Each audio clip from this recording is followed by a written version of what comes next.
Bihar assembly బల పరీక్షలో నితీష్ కుమార్ సర్కార్ నెగ్గింది.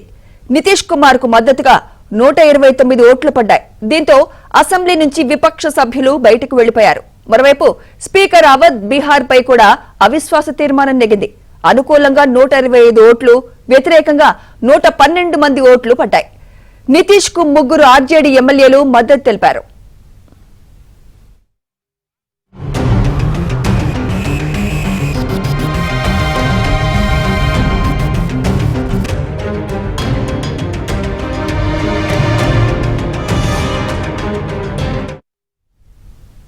తాను కూటమిలో ఉండటం కాంగ్రెస్ కు ఇష్టం లేదని నితీష్ కుమార్ అన్నారు. ఇండియా కూటమి కోసం చాలా కష్టపడ్డానన్న నితీష్ కుమార్ విపక్షాలను ఏకం చేస్తుంటే తనను ఇబ్బంది పెట్టారని ఆవేదన వ్యక్తం చేశారు. లాలూ కూడా తనకు వ్యతిరేకంగా వ్యవహరించారని తెలిపారు. తన నాయకత్వం కాంగ్రెస్ కు నచ్చలేదన్నారు నితీష్ కుమార్.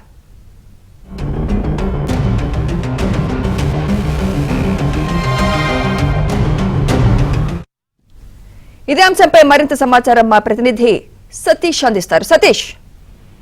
సుమిత్ర, బీహార్ రాజకీయ పరిణామాలకు ఈ రోజుకు ఒకసారి ఒక పులి స్టాప్ పడిందని చెప్పుకోవాలి. జేడీయూ ఇటీవల ఆర్జేడీ నుంచి బయటకు వచ్చిన తర్వాత భారతీయ జనతా పార్టీతో కలిసి ప్రభుత్వాన్ని ఏర్పాటు చేసేందుకు ముందుకు వెళ్ళింది. ఈ రోజు బీహార్ అసెంబ్లీలో బల పరీక్ష కూడా నిర్వహించారు. మొదట స్పీకర్ పైన అవిశ్వాస తీర్మానం పెట్టారు. తీర్మానానికి అనుకూలంగా 125 ఓట్లు పడిపోయాయి. అదేవిధంగా స్పీకర్ కు అంటే స్పీకర్ కు అనుకూలంగా 112 మంది ఓట్లు వేశారు. ప్రస్తుతం బీహార్ అసెంబ్లీ స్పీకర్ గా ఆర్జేడీ పార్టీకి చెందిన అబ్బాస్ బిహారీ చౌదరి ఉన్నారు. ఆయన పైన ఈ రోజు అవిశ్వాస తీర్మానంతో ఆయన స్పీకర్ గా పక్కకు తప్పుకున్నారు. అనంతరం తిరిగి విశ్వాస పరీక్షలో నితీష్ కుమార్ నెగ్గారు. దాదాపు నితీష్ కుమార్ కు 129 ఓట్లు లభించాయని చెప్పాలి. బలపరీక్షలో నితీష్ కుమార్ సర్కారు మరోసారి నెగ్గింది. ఇక నితీష్ కుమార్ కు అనుకూలంగా ఓటు వేసిన 5 ఆర్జేడీ సభ్యులు వారిపైన కూడా వేటు ఉంటుందా లేదో చూడాల్సి ఉంటుంది. మొదట వారు సమావేశానికి వచ్చిన సందర్భంలో నేరుగా వారు వెళ్లి ప్రభుత్వానికి అనుకూలంగా ఉన్న వారి ఎమ్మెల్యేల పక్కనే ఆర్జేడీకి సంబంధించిన 5 ఎమ్మెల్యేలు సైతం కూడా కూర్చున్నారు. ఇక విప్పు ధిక్కరించిన నితీష్ కు ఓటు వేసిన 5 ఆర్జేడీ సభ్యులపైన చర్యలు తీసుకోవాలని కూడా ఇప్పటికే ఆర్జేడీ నేతలు డిమాండ్ చేస్తున్నారు.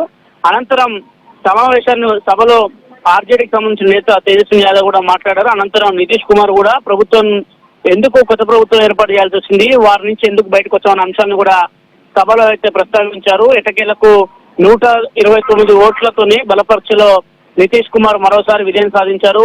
ఆయనే రాష్ట్ర ముఖ్యమంత్రిగా కూడా బాధ్యతలు అయితే మొన్న చేపట్టారు. ప్రస్తుతం నితీష్ కుమార్ సారథ్యంలోనే ప్రభుత్వం అధికారికంగా ముందుకు వెళ్ళబోతుంది. ఇక బీజేపీకి సంబంధించి సామ్రాట్ చౌదరికి ఆయనకు ఇప్పటికే డిప్యూటీ సీఎం ని కేటాయించారు. సుమిత్ర.